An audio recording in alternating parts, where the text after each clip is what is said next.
Good morning, everyone. Thank you for joining us this morning. Anybody from Seattle or Detroit in the audience? Nobody, okay. I am from Detroit, so I'm needing more than that 1 cup of coffee this morning. Okay, first activity question. 74-year-old man with metastatic castrate-resistant prostate cancer and a BRCA2 mutation is started on olaparib. 2 months into therapy, he reports new onset fatigue, and his CBC shows a hemoglobin of 8.9. He previously had a baseline of 12.5. As his oncology nurse, what is the most appropriate next step? Will you hold olaparib and notify the provider, consider dose modification and monitor closely? Or will you reassure the patient and continue olaparib without any changes but monitor the patient closely? Will you stop the olaparib permanently and switch to enzalutamide? Or add low-dose prednisone to reduce fatigue? I think this is the time to scan that QR code. Give you a few minutes or seconds to do that. All right. And then on the next activity question, in men with non-metastatic castrate-resistant prostate cancer and PSA doubling time of less than 10 months, which treatment class is supported by pivotal trials including Spartan, Prosper, and Aramis? Is it PARP inhibitors, platinum-based chemo, androgen receptor pathway inhibitors, or Ciplicel-T?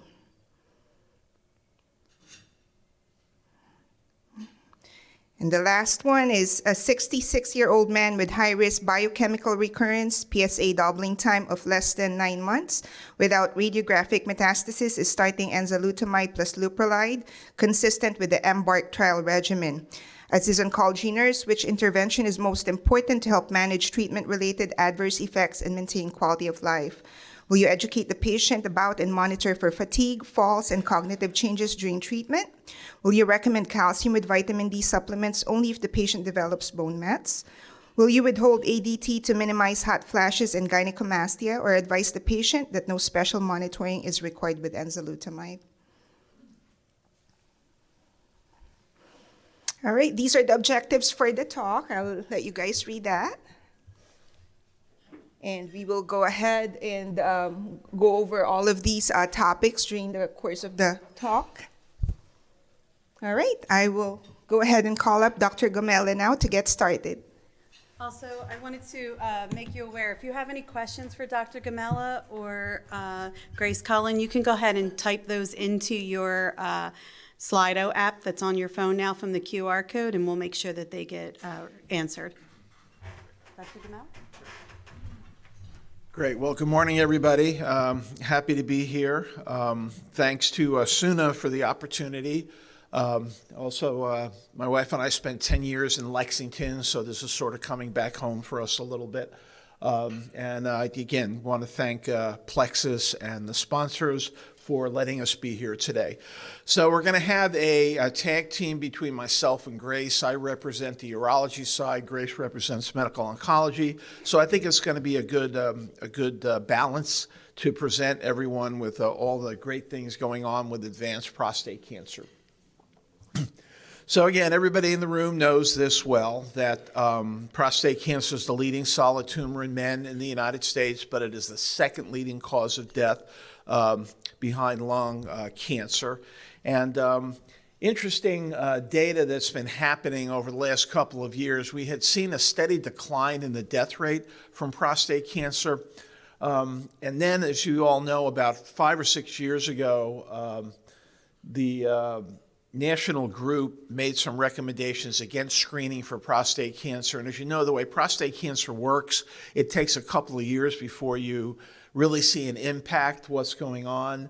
But the problem that we had was not recommending screening for prostate cancer as some guidelines that came out a couple of years ago. We believe is part of the reason that we have seen actually a increase in the incidence of deaths from prostate cancer. So something we're going to have to just keep an eye on. You all know there's a lot of political background to screening for prostate cancer because it's such a common cancer. So again, a little bit about prostate cancer facts. Tends to occur more in men over the age of 40 to 50. We still do not know the cause of prostate cancer. We know what makes aggressive prostate cancer, and that is things like COXB13, BRCA1, BRCA2, mutated genes that we'll talk a little bit about. But again, they do not cause prostate cancer. But if you get prostate cancer and you happen to have one of those mutations, it tends to be a little bit more aggressive. And again, there's growing implications that both smoking and Agent Orange exposure may be a reason for increasing the risk of prostate cancer. However, the good news is that literally when we diagnose localized prostate cancer, the 5-year survival approaches 100% because when it's localized, it's a very treatable disease. Cure is highly likely, but we never guarantee that because we follow men long-term with PSA. But as you all know, active surveillance has become a standard over the last 5 to 10 years of men who do not have aggressive high-risk prostate cancer. And that's been a big breakthrough for a lot of what we do in prostate cancer, and actually sort of addressed a little bit of the controversy about screening for prostate cancer and overtreating clinically unimportant prostate cancer. But what we're going to talk about today is kind of the problem. The problem is metastatic prostate cancer. Once it gets outside of the prostate, we can maybe send it into remission, but cure is currently not possible today. And something that we deal with prostate cancer, and if you think about it, think about every tumor that we have in both men and women. Prostate cancer is multifocal. There's usually not one cancer in the prostate, but if you take the prostate out and look at it, you'll find multifocal disease. And this is one of the challenges that we have in dealing with prostate cancer. Sometimes we'll find the main prostate tumor, but very often there'll be smaller tumors spread through all outside the prostate. And what this leads to is the challenge of individualizing care in prostate cancer. And again, we made a lot of progress, and we're going to talk today about some of the great progress we made, particularly in the treatment of advanced disease. So why is a urologist talking to a group of nursing staff on the management of prostate cancer? Well, for the last 100 years, it seems like, since the last century, we've been doing multidisciplinary clinics at Jefferson and Thomas Jefferson University. Those of you that have been around a while know that back in the 1990s, it was sort of like the Hatfields and McCoys when you talk to radiation oncologists and medical oncologists and urologists about how to treat prostate cancer. So we've been together now. All the new patients come in, get a multidisciplinary evaluation, and then we decide who's the best discipline and what's the best approach for the patient. So we've actually been able to show in several publications treating patients and approaching patients this way actually improves the long-term outcome of their care.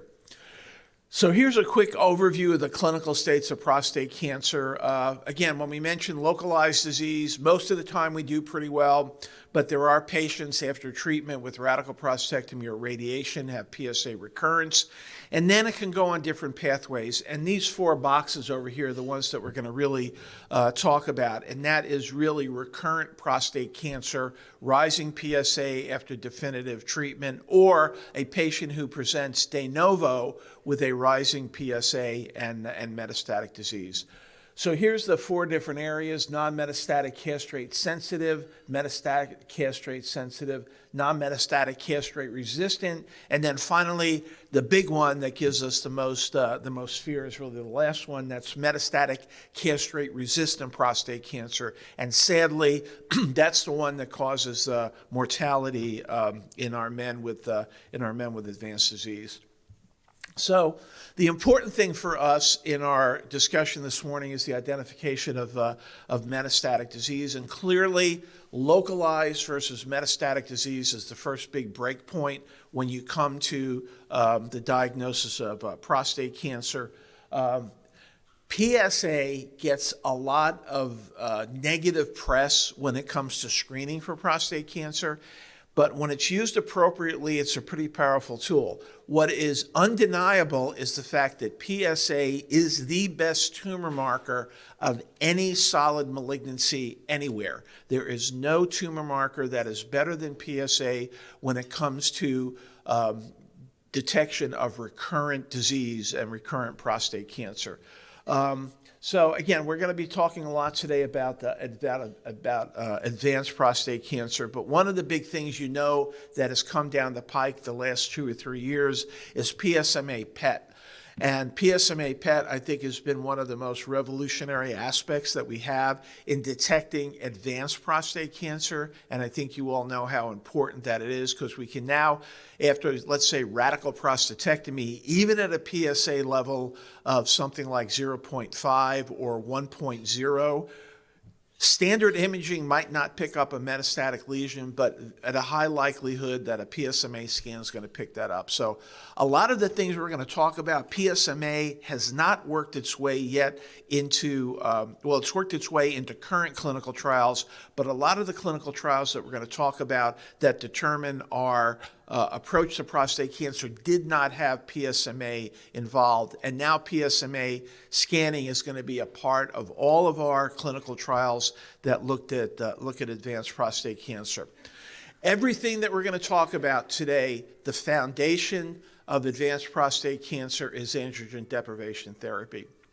And that is the foundation, whether you're adding on an androgen receptor pathway blocker, a PARP inhibitor, lutetium, or whatever it might be.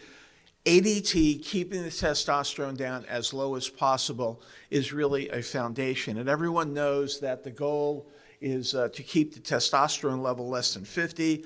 Ideally, most clinical studies show outcomes are best when you can get that testosterone down to less than 20 nanograms per deciliter. And again, you all know many different approaches today, agonist, antagonist, but one of the new drugs we have is the Regulolix, which is an oral agent, which a lot of patients have really taken a liking to, as opposed to coming in and having periodic injections.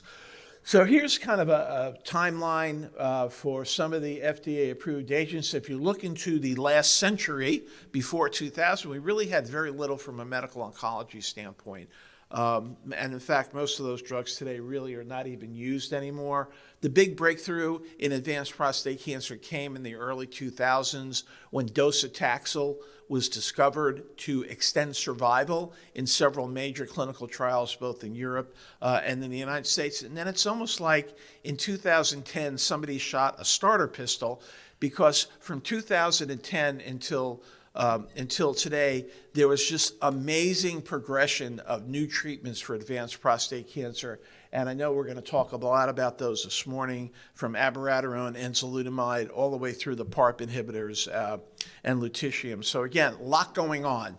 It was very quiet for a long time. In fact, medical oncology had very little role in the management of advanced prostate cancer, mostly palliative care before 2000. But today, medical oncology really has a very prominent role in the management of metastatic castrate-resistant prostate cancer. So these are just some of the general characteristics, and we'll keep coming back to this concept over and over again. We have the androgen receptor pathway blockers.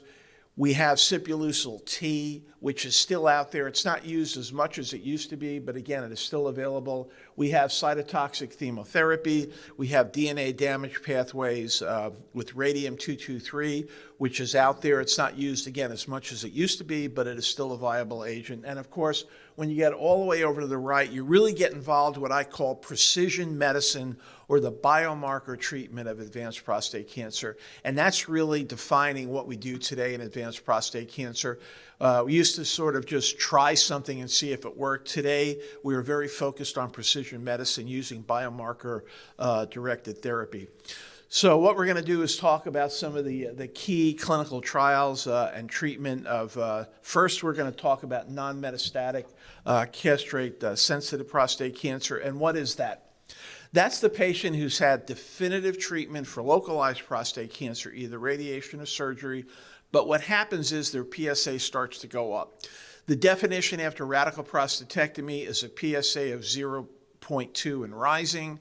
The definition after radiation therapy for progression is what's known as the Phoenix definition, and that's a nadir plus 2. So you take the lowest PSA, and then as someone's PSA goes up by 2.0, that is called recurrent, radiorecurrent prostate cancer.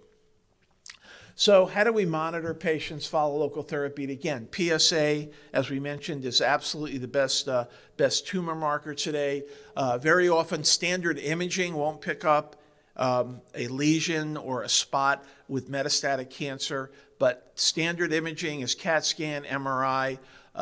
Today, PSMA is kind of rewriting that whole pathway, and we believe that we're discovering patients with metastatic prostate cancer much earlier than we ever did before. And again, the key levels, as we mentioned, 0.2 and rising for recurrence after radical prostatectomy. And again, the Phoenix definition is the nadir plus 2. So what are our options? So after radical prostatectomy, it's usually radiation or just simply androgen deprivation therapy. Is usually what's most commonly done. After radiation, some men undergo salvage prostatectomy. I will tell you that we tend not to like to do that because of the complication rate. Cryotherapy, and of course HIFU, focal localized therapy, provided you can prove that the patient only has localized prostate cancer. These are options. But ADT is always considered in the paradigm for patients who have recurrent prostate cancer with a rising PSA after local treatment. So when you think about ADT, it doesn't mean we have to treat everybody. There are many men who can go for years and years and years with a slowly rising PSA who really are not manifesting any symptoms. So what do we look at before we make that decision that we're going to go full in and put a man on androgen deprivation therapy? So life expectancy greater than 10 years, a rapid PSA doubling time, high-grade aggressive cancer of greater than 8. If the biochemical recurrence occurs within 2 to 3 years of either radical prostatectomy or radiation, that's an ominous sign that this patient is going to have aggressive prostate cancer. And again, it still is a little bit debated if early intervention with androgen deprivation extends survival. We only have one trial out there called the TOAD trial, which is actually run in New Zealand and Australia, that basically showed a little bit of improvement if you use early androgen deprivation for a post-localized treatment recurrence. It helps a little bit, but again, a lot of this is a sort of mano-a-mano decision between you and the patient to see exactly what their interests are, because again, ADT is associated with side effects. One of the things we always focus on is PSA doubling time, and we'll come back to this a little bit later. PSA doubling times less than 6 to 9 months are ominous for an early recurrence. If someone has a very long PSA doubling time, greater than 10 to 15 months, the aggressive need to put that man on androgen deprivation therapy may not be there. They may want to be put on androgens, you may feel better, but again, PSA doubling time gives us a very good future look at the chance that this patient is going to develop symptomatic metastatic disease, because most of these men with these early PSA recurrence are completely asymptomatic. Do you want to put a man on androgen deprivation therapy who's completely asymptomatic and cause all of the side effects of ADT? Again, ADT is a tremendous treatment, but again, not without side effect. What about post-radiation therapy risk for developing metastasis? Again, if you look, the patients who are treated with radiation who have very high Gleason score, who have locally advanced disease, and have a rapid PSA doubling time, those men are at risk for developing metastatic disease, and you may want to consider early use of androgen deprivation therapy. Now, intermittent androgen therapy is something that a lot of us do. I'm sure a lot of you are involved with that. Intermittent therapy is actually just as good as continuous androgen deprivation therapy. Intermittent therapy, as you know, is where you put someone on hormones for 12 to 18 months, then you stop it and follow the PSA. Again, this study that was done several years ago really showed that continuous androgen deprivation. And again, I want to point out to you at the bottom there on the x-axis, we're talking 10 to 12 years. So again, we can really extend or delay the treatment for a lot of these men with the side effects of androgen deprivation therapy if we take an intermittent androgen deprivation therapy approach. Again, a lot of controversy about that, but I will tell you, I use that a lot in our practice, particularly for older gentlemen who are having just a PSA recurrence and who are asymptomatic. Major study came out over the last year known as the EMBARK trial. And the EMBARK trial really is very mature data. And essentially, it looked at men with high-risk features of prostate cancer, mainly after radical prostatectomy, and who had an elevated PSA following their radical prostatectomy, and they were randomized to enzalutamide plus leuprolide, placebo plus leuprolide, and then enzalutamide alone. And this has very long-term data. Again, the metastasis-free survival was significantly improved in men who had enzalutamide and LHRH analog.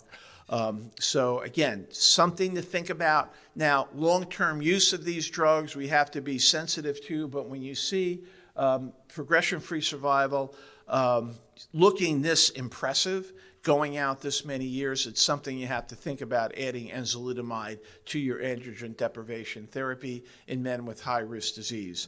Another trial that was recently reported was known as the PRESTO study. Everybody has to have a cute little name for their study. You know, it used to be, RTOG 9107 or SWOG 3205. Today, everybody has a name. This one's the PRESTO trial, and this looked at apalutamide plus ATT. And again, it showed a fairly similar improvement in progression-free survival, combining the androgen deprivation with the apalutamide. So next up, I have Grace, who's going to run us through a couple of patient scenarios to kind of put a framework on what we've been talking about. So we're going to try to apply what we heard and learned so far from Dr. Gamella with our first case, that of Mr. Smith. He is a 72-year-old male, previously received radical prostatectomy followed by salvage RT. Prior medical history includes hypertension and hypothyroidism. His PSA has been increasing and is currently at 8.8 with a 9-month doubling time. His PSMA PET scan showed no significant uptake. So what we know about the medications that we tend to use, the hormonal therapy that we use for prostate cancer, is that there is an associated cardiovascular risk with these agents. It's not very high, but it's present. And there's also a risk for thromboembolic events.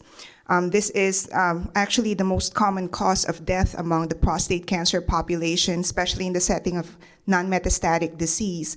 So like Dr. Gamella said, you have to be careful on your choice of who to treat and when to treat. Good control of blood pressure is very important, and other risk factors that you might want to weigh into when you're trying to reach that target goal is their age and comorbid conditions.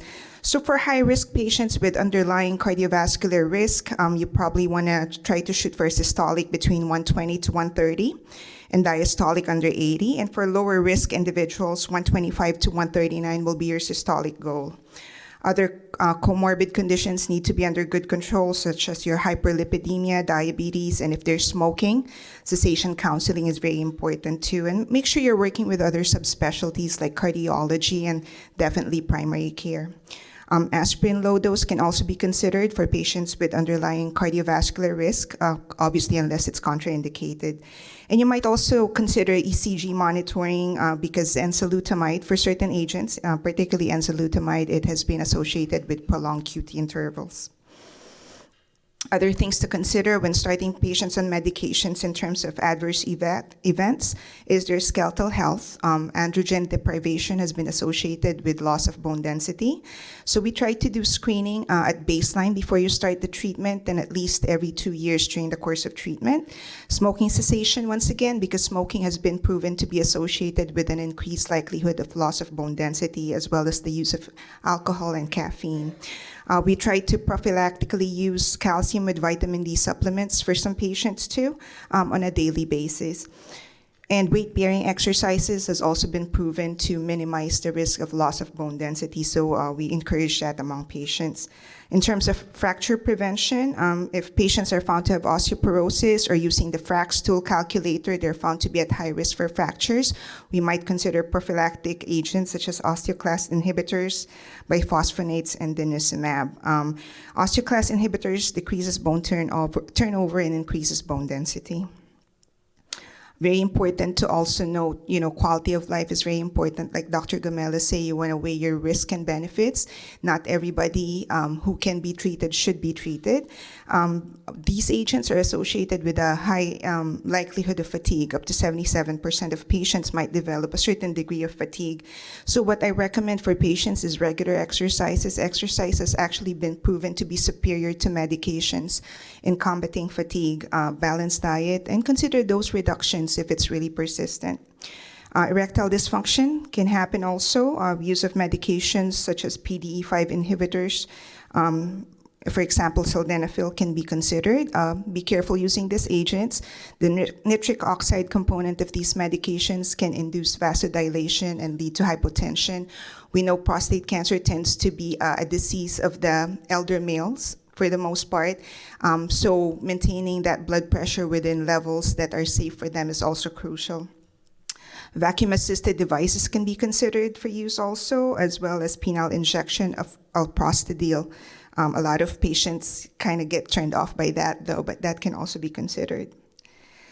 As far as hot flashes, also very common. I would say in my practice, this is the most common. Up to 80% of patients will complain of this. This is a result of decrease in some of the sex hormones and an increase of norepinephrine, leading to poor peripheral vasodilation and regulation of the hypothalamus. And I know there's a lot of medications that can be tried for this, but I've had a patient actually try 2 or 3 of them, nothing worked, and he was able to get online a device he wears around his neck that is battery operated and has little fans that gives off cool air constantly, and he swears by it. Other strategies for managing adverse effects of medications used for non-metastatic castrate-resistant prostate cancer, including hot flashes, will be the use of estrogen and these medications. But you want to be careful too, because they themselves also cause adverse effects such as fatigue, gynecomastia. They can be toxic to the liver and can cause increases in lipid levels as well. Progestin can be considered. MEG-ACE can be considered. It can lead to weight gain, so make sure that you're educating your patients on that. SNRI can be considered also, such as venlafaxine, and we typically start this at a lower dose. This is commonly used for depression as well. So for use in hot flashes, we usually use it at 37.5, but you can titrate up to 75 milligrams, but give it time, at least 1 to 2 weeks in between titration. GABA analogs can be considered. They're involved in neurotransmission and nociception, such as gabapentin, and you can use a max dose of 900 milligrams daily up to, or distributed over a course of 3 times daily dosing of 300. I would go low and slow with this medication. It can induce drowsiness, so I usually will start patients anywhere from 100 to 300 milligrams daily and see how they do. Endocrinopathies can be found with the use of these agents too. It has been associated with increase in blood glucose levels. So if you have a patient with underlying diabetes, make sure that you're reaching out to their primary care providers to let them know, I'm about to start this patient and this agent. I can impact the diabetes that you are managing, so work hand in hand with primary care. Apalutamide has been associated with up to a 6 to 8% risk of hypothyroidism, so replacement therapy such as the use of levothyroxine might need to be considered.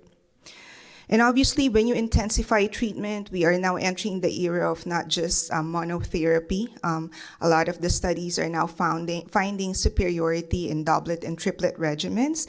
When you are increasing the use of agents in a patient, then you're thereby increasing the chances of adverse events too. So be mindful of that, and shared decision-making between you and the patient is very important. Like Dr. Gamela said, consider the use of intermittent treatment whenever possible.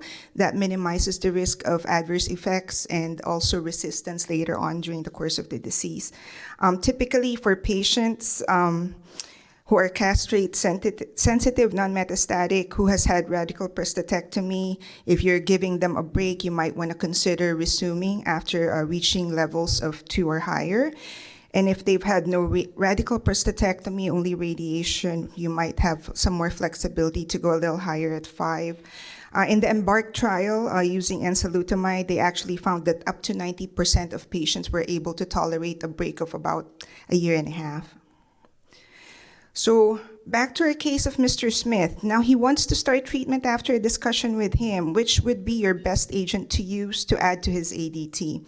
Will it be darolutamide, enzalutamide, apalutamide, or docetaxel?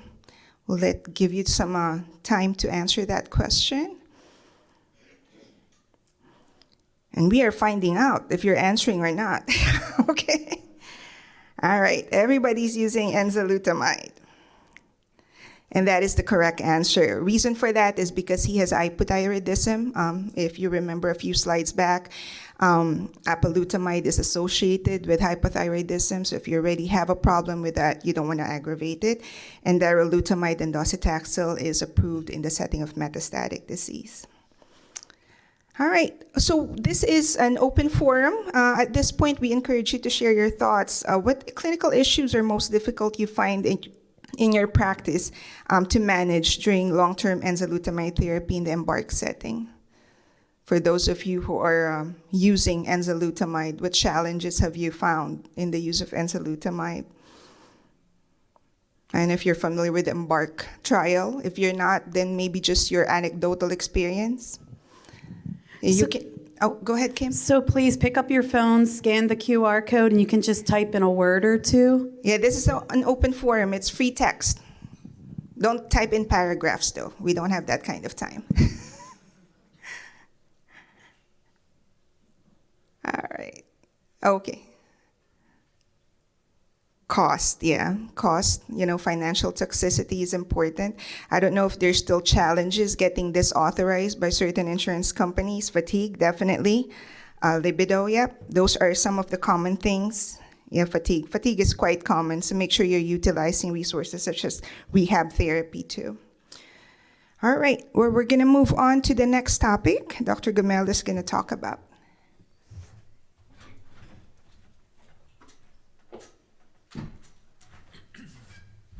Thanks, Grace. Yeah, that gives a great platform for everything that we're going to talk about with androgen deprivation therapy as the basis. So next we're going to talk about the next category is metastatic castrate-sensitive prostate cancer. These are men who really typically not been screened for prostate cancer. Their primary care doctor maybe is not a believer in screening for prostate cancer. And they just come in with back pain, and lo and behold, they are found to have an elevated PSA. And using standard imaging, we find evidence of metastatic disease. Again, the difference between the first category and the second category is the MCSPC. That means that standard imaging has identified a lesion. So again, our advances that we have over the last 10 to 15 years have been extraordinarily thanks to basic science research, but also due to innumerable well-done clinical trials. And you see a whole bunch of clinical trials here, but we're going to focus more on the more recent clinical trials in this particular area. So again, we talked about metastatic castrate-sensitive prostate cancer. ADT is the platform. And again, your choice of an agonist, an antagonist, a shot, a pill is up to you and the patient. I don't think I've seen orchiectomy used probably for about 10 years, but again, it does really rely on very selected patients when it comes to some compliance issues and the like, but very infrequently done today. And again, intermittent therapy is something we've talked a lot about.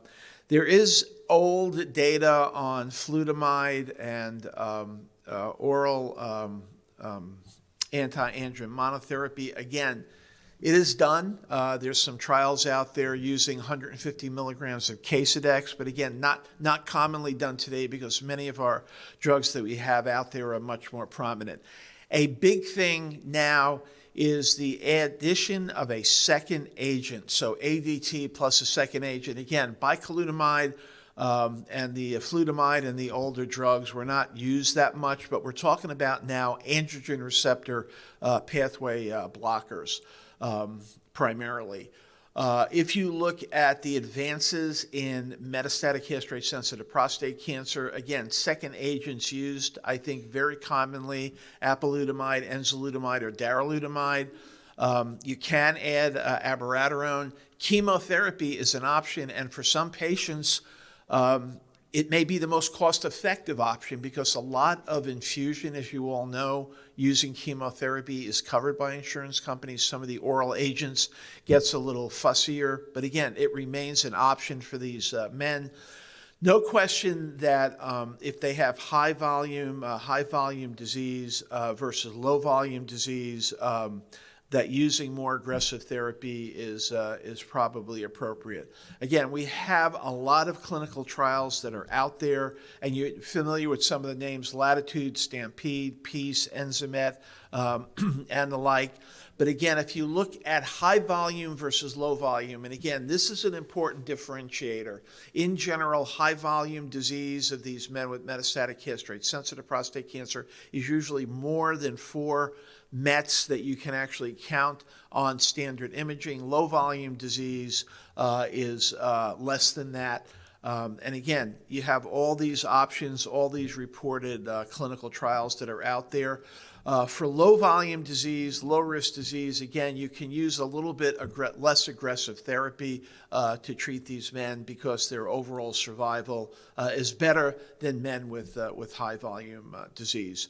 So again, we have level 1 evidence not only for reducing progression, reducing the evidence of new METs, but actually for overall survival. So again, all these studies, all the interventions that you see here, including one small subset in the Stampede group where they use localized prostate radiation. Because remember, these are patients who are presenting de novo. They've never had any treatment. So there is some suggestion that actually treating the local lesion with radiation and then with hormone therapy, with or without chemotherapy, is beneficial.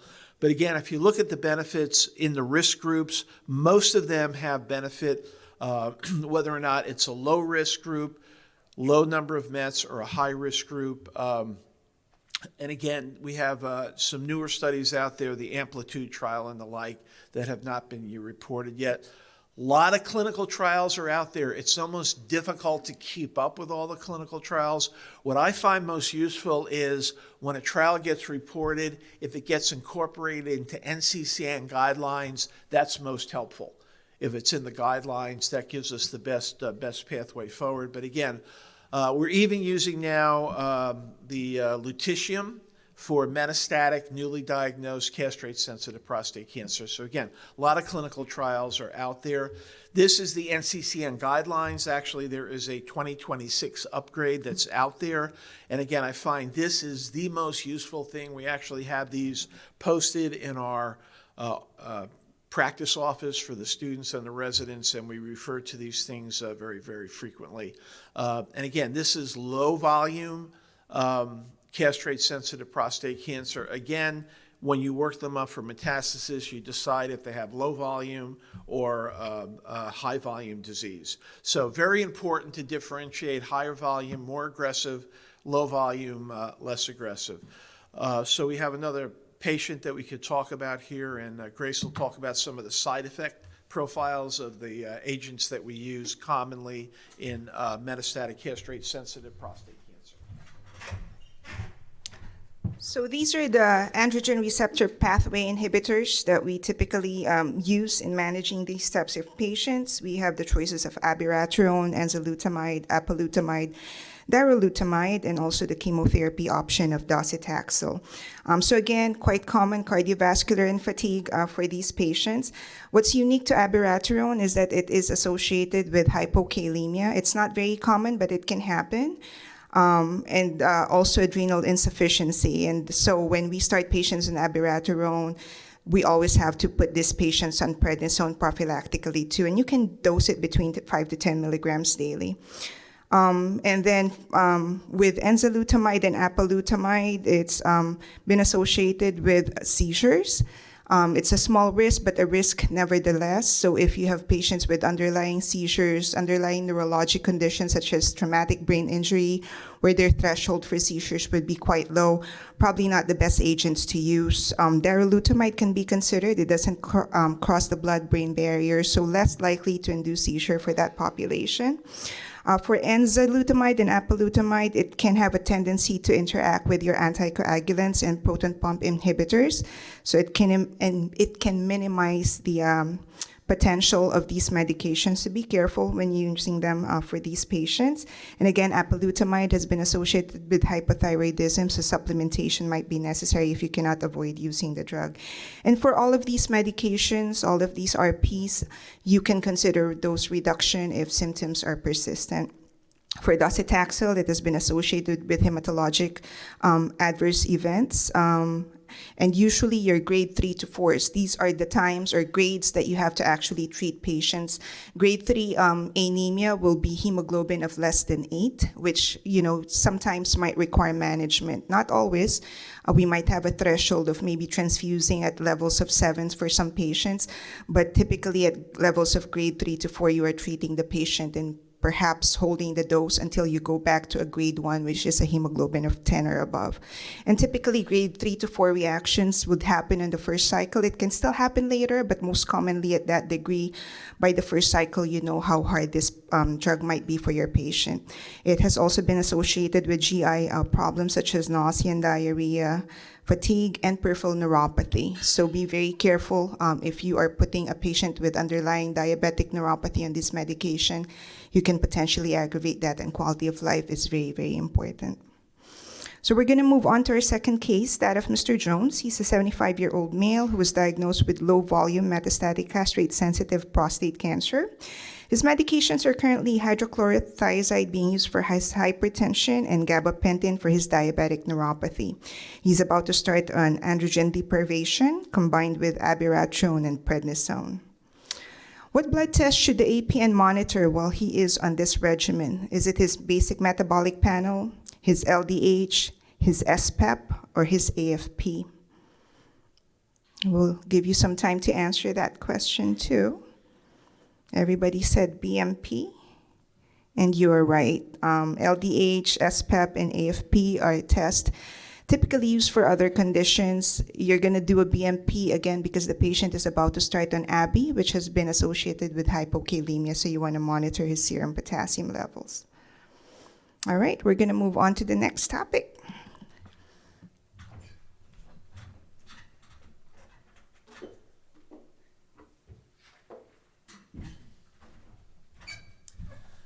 Now we're going to move to a category that actually we didn't have too much to do until a couple of years ago, and that's non-metastatic castrate-resistant prostate cancer. Which category is this? These are the men who've been treated with androgen deprivation therapy after they've had a local failure. They have castrate levels of testosterone, but the PSA starts going up. So until a couple of years ago, we kind of didn't know what to do with these men. We used to image them. We used to think about early versus late hormone therapy. But some very important clinical trials came out a couple of years ago that gave us definite phase 1, level 1 evidence how to treat these men. So if you have non-metastatic castrate-resistant prostate cancer, PSA doubling time is one of the major factors to decide if the man is going to ultimately develop measurable metastatic disease and ultimately die from prostate cancer. We know that if you can delay the development of skeletal-related metastasis, that the man's overall quality of life and his overall survival are greatly improved. And this is one of those accepted concepts, is the PSA doubling time. If a man has a very rapid PSA doubling time, less than 3 to 6 months, his chance of developing obvious metastatic skeletal and painful disease is quite high. But if that is a longer PSA doubling time, greater than 9 to 15 months, the chance that they're going to develop symptomatic skeletal-related events is pretty small. Very important, because this gives you a decision: early versus late androgen deprivation, intermittent versus continuous. However, what this work did was, this clinical state provided us with, were 3 pivotal trials known as the Spartan, Prosper, and Aramis trial that led to FDA approval of these agents for non-metastatic castrate-resistant prostate cancer. So we now have good evidence that we have oral agents to add on to androgen deprivation therapy in these men. Now, the big behind the curtain question is, will this category continue to exist with PSMA scans? So again, remember, standard imaging in these men who have castrate-resistant non-metastatic prostate cancer, you couldn't see the Mets on MRI or CAT scan. With PSMA, we're picking these Mets up earlier. So our field is undergoing a little bit of questioning. Will this disease category continue into the future? Nonetheless, we have 3 clinical trials out there using enzalutamide, apalutamide, or darolutamide along with ATT. And again, if you look at the trials, they're all pretty good. Metastasis-free survival is increased by about at least 15 to 20 months in all 3 studies. So again, significant improvement. And as Grace mentioned, always remember the adverse side effect profile. It's just not a matter of giving someone a pill anymore. So if you look at the T&M classification, it's M0 disease. So again, this is from the NCCN guidelines. The big break point is PSA doubling time. Hopefully you'll have a couple of PSAs. These men have been on ADT, they've been followed, and then you can get the differentiation. Hey, is this a bad actor who has a quick doubling time, or someone who maybe has a much slower doubling time? So again, a lot of this is also patient discussion with the man about what their plan is, what their overall health is, and again, what's their level of anxiety. You know, we tell a lot of patients, PSA is just a number sometimes, and then we turn around to say to them, well, your PSA is not looking good. So you got to really work with the patients, and particularly in this particular disease state that we have. Lastly, we're going to come to the big dog, I call it. This is the problem that we have, and when I say this is the problem, this is why men die from prostate cancer. They die from metastatic castrate-resistant prostate cancer. No matter what we throw at the prostate cancer, it continues to progress, causes all sorts of problems with quality of life, as well as affecting overall survival. This is a great slide. I mean, this slide really tells you where we have been with metastatic castrate-resistant prostate cancer. Monotherapy is an option for these men in addition to androgen deprivation therapy. Biomarker-driven, we're going to talk a little bit more about PARP inhibitors. PSMA is actually a biomarker for lutetium. And lastly, one of the big advances that we've seen in the last 3 years has been the combination therapy, doing doublet. Doublet, as you all know, is the ADT plus an oral agent. We're now into triplets, where you do ADT, an oral androgen receptor pathway blocker, and a PARP inhibitor. So this is a hot area right now. Triplet therapy is very common in other cancers like breast cancer, lymphomas, and things like that. This triplet therapy for us in advanced prostate cancer is being done based on very effective clinical trials. If you look at the historic data, looking at the medications that we've spoken about earlier, CYP-T, enzalutamide, docetaxel, we have really only nudged the advanced survival data by 3 to 4 months in many, many cases. We now have much more prominent overall survival, not just progression-free survival, but overall survival using some of our triplet therapies.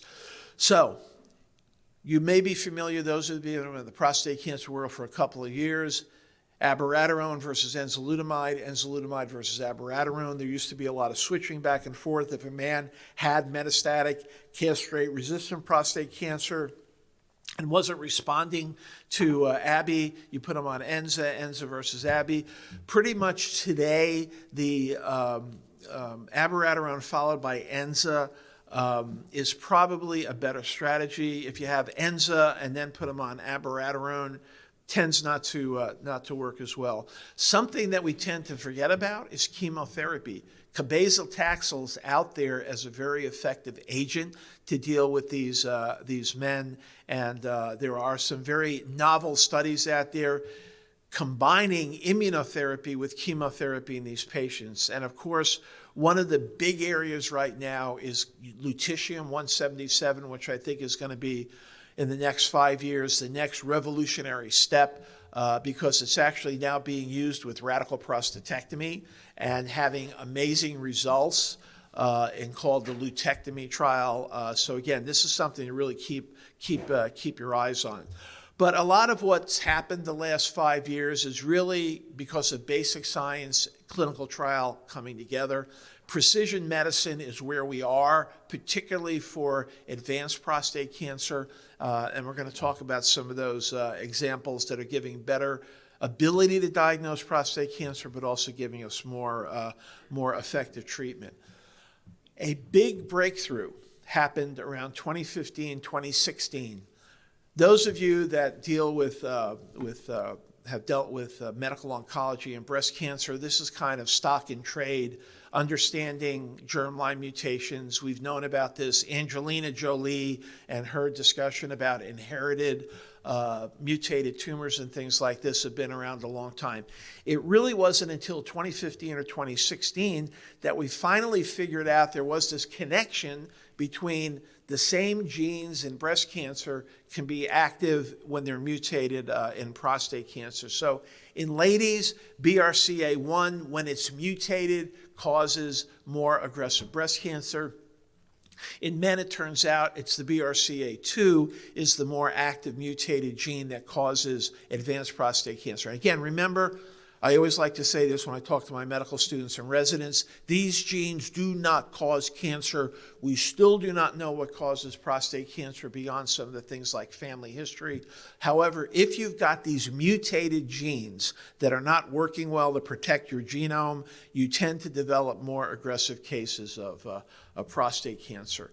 And men who have germline mutations may actually not have a family history. It's very common to have a family history, but remember there's somatic testing and there's germline testing. And somatic testing is what's in the tumor. The germline is what's in every cell in the patient's body. So again, the original data showed that about 12% of men with advanced metastatic castrate-resistant prostate cancer had germline mutations inherited from their parents and their grandparents. As time has gone on, that number is looking more like 20 to 25%. So the more you look for things, sometimes the more likely you are to find them. And if you look, men with localized disease, less than 5% will have a germline mutation, whereas men who present with metastatic castrate-resistant, most of them will have an inherited mutated germline mutation. So next generation sequencing, that's the big buzzword right now, whether you do it with a buccal smear, a blood test, or otherwise. The genes known as the HRR genes, the homologous recombinant gene pathway, the genes that allow our DNA to duplicate, if they're mutated, PARP inhibitors are very effective treatment for advanced prostate cancer. You've heard about Lynch syndrome. If a patient has genetic testing and they have these MHL1, MSH2 genes, pembrolizumab and immunotherapy can be an effective treatment. Other markers down there, tumor mutational burden and things like that, are things that you'll get on a gene report from Invitae or another company. Again, they give you an idea. These patients tend to respond well to immunotherapy. It's not great, not as great as the PARP inhibitors, but immunotherapy remains an option for them. So what about the HRR gene mutations? Again, we have many clinical trials out there that support this. So this one was the PROfound study that led to the approval of olaparib. Actually, way back in 2020, olaparib and rucaparib, two PARP inhibitors were approved within a week of each other. And again, here you look at the precision medicine impact. If you look at the right-hand panel is overall survival. You see an improvement in overall survival. Again, we're not curing anybody yet with prostate cancer. We might be able to send it into remission, but again, the important thing is if someone has just a PSA elevation, they're asymptomatic, not having any problems, we can sort of live with that. Again, these are patients who had mutated HRR genes, and again, you can see improvement in progression-free survival as well as interim survival. This is known as the Triton trial. This is the one that led to the approval of rucaparib as a PARP inhibitor back in 2020. So what's happened now is that we've gone to this triplet therapy over the last couple of years, such that combining now multiple agents is improving the outcome of metastatic castrate-resistant prostate cancer. So we now have, again, everything's ADT is the platform, but we now have olaparib with androgen pathway receptor blocker, niraparib, and talazoparib with enzalutamide, again, with or without HRR, BRCA1, BRCA mutations. Again, the approval to get these drugs from the specialty pharmacy or from insurance company usually requires that you get a germline or somatic testing to show that there is a mutated gene.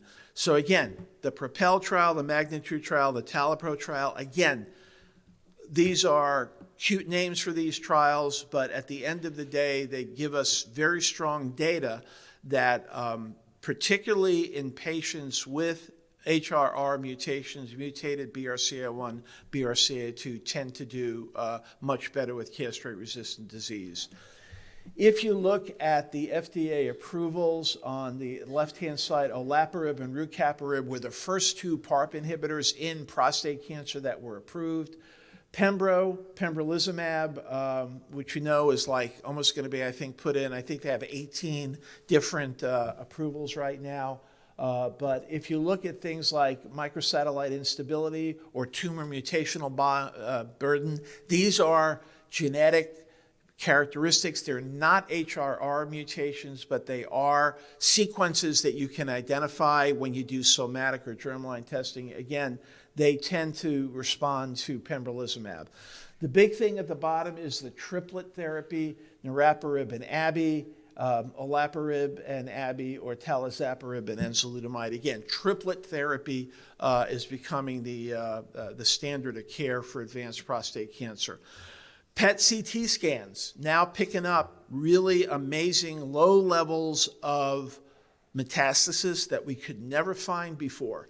So we're now getting into a new world order of what we believe is the earlier we treat advanced prostate cancer, the more likely there is to be long-term benefit. The caveat there is, as was mentioned by Grace, the side effect profile. And this is where you always have to come into this patient, physician, patient provider, patient APP discussion about the side effect profile. So even though we're finding the disease earlier and we think earlier treatment is better, let's always remember everything we do is a double-edged sword and can have some significant side effect profile. Lastly, to wrap up on a biomarker We talked about BRCA1, BRCA2. Think about PSMA scan as another marker because PSMA is required now for the use of lutetium, which is one of the really exciting therapeutic agents that we have in advanced prostate cancer, where you're now giving cytotoxic radionuclides to patients with advanced prostate cancer and attacking it wherever it is in the body. We have 2 trials right now, but you had to have a positive PSMA scan. One is the VISION trial. Again, we're seeing very, very prominent improvements in progression-free survival and in overall survival based on the VISION trial. Same thing for the PSMA other trials that have been done. Another trial, fairly new, if you look at this as a phase 3 PSMA-4 trial. This is taxane-naive metastatic castrate-resistant prostate cancer. Again, you get into the weeds a little bit with these clinical trials. What's the specific requirement for a man being on the clinical trial? But again, same thing, improvement. There was about a 60% reduction of progression with lutetium added versus an androgen receptor pathway blocker alone. So again, a lot of stuff going on. So we've talked about a lot of these systemic therapies for metastatic castrate-resistant prostate cancer. It's a little bit overwhelming when you look at it, but again, I encourage everybody to get the NCCN guidelines and use them. And you're going to find a lot of it is dealer's choice. You're not going to see a lot of difference between darolutamide and apalutamide and enzalutamide and abiraterone. And a lot of you may be in care environments where some of these drugs are approved. Some of them are a little bit more difficult to get approved. But again, we have an amazing opportunity here with metastatic castrate-resistant prostate cancer. Another trial out there, again, cute name, a SPLASH trial. This is who had patients with PSMA-positive metastatic castrate-resistant prostate cancer who had failed an androgen receptor pathway blocker like abiraterone or enzalutamide. So we have one more case here that Grace is going to wrap up with.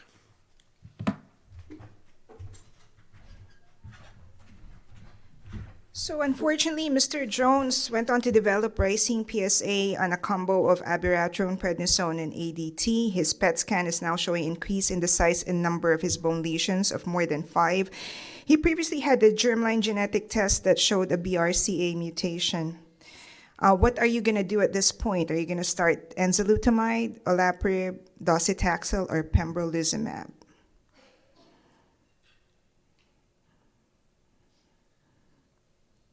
What are we going to do for Mr. Jones? Go ahead and cast your votes. All right, Enza or docetaxel? So for Mr. Jones, actually the best agent to use at this time, knowing that he has a BRCA mutation, is the addition of olaparib.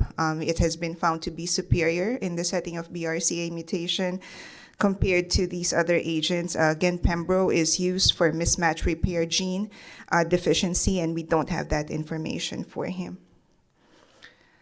So what we need to know about this PARP-E's or PARP inhibitors is that they have been associated with certain degrees of cytopenia, so supportive care with transfusions might be needed, as well as dose modifications. Fatigue also has been associated with them. It can be more severe, though, with your androgen receptor pathway inhibitors, so they're not as problematic as your RPs. And there's a very small risk, about a 1% risk of developing MDS or AML, leukemia or myelodysplastic syndrome for this population, so monitor your CBCs.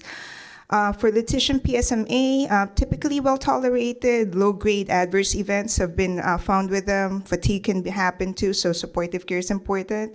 Also cytopenia, so monitor your count. Serostomia, make sure you're supporting them with these treatments. And radiation safety, so advise them to hydrate very well and to void frequently to protect the kidneys.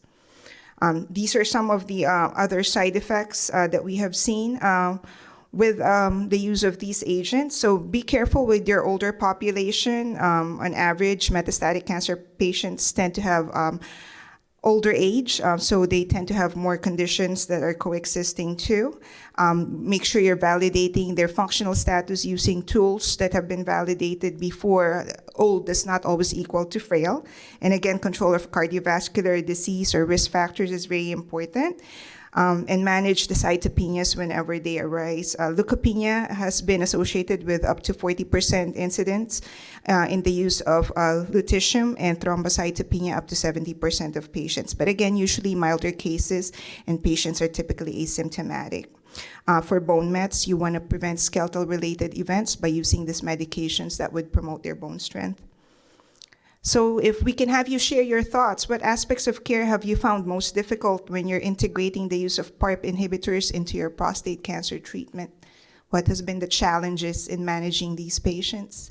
And this is where you can start typing in free text by scanning the QR code. I'm going to share. I know it's still sometimes a challenge, very infrequent. I would say about 6% of the population, and data also shows this in publications. Patients are still not sure about participating in genetic testing. So very important to educate the patient. We're entering the era of biomarker-driven therapies, and genetic information is becoming more and more important. It's up to us providers to really give that education to your patients. Importance of multidisciplinary collaboration. There's many definitions that exist across many tumor types. Sometimes you have real clinical teams that are multidisciplinary. I know in my practice we have social work, psychology, palliative care embedded within the medical oncology practice, and all the other subspecialties are just floors away from us. There are care pathways now being used. Dr. Gamela talked about the NCCN guidelines. I know other healthcare systems have been using pathways too. The VA has also created their own pathway. So there are a lot of algorithms that are being utilized to manage these patients more appropriately and precisely. Tumor board recommendations are very crucial. Interdisciplinary management is very, very important for these patients. And usually the board would recommend treatment planning to the teams that are involved in the patient care. Your core team members are here, and essential support services. Make sure not only you, but your patient and their caregiver are aware of the resources available to them. You want to make sure that you develop and review a treatment plan with the patient. Shared decision-making is of utmost importance. Provide education to the patients and caregivers on what to watch out for. We may know them, but the patients, especially going on oral regimens, you're not going to see them every day. They need to know what to be watching out for and when to be calling you, and make sure they have your number. And make sure you have a good follow-up plan for monitoring. And I'm going to call Dr. Gamela back up to the stage for our concluding slide.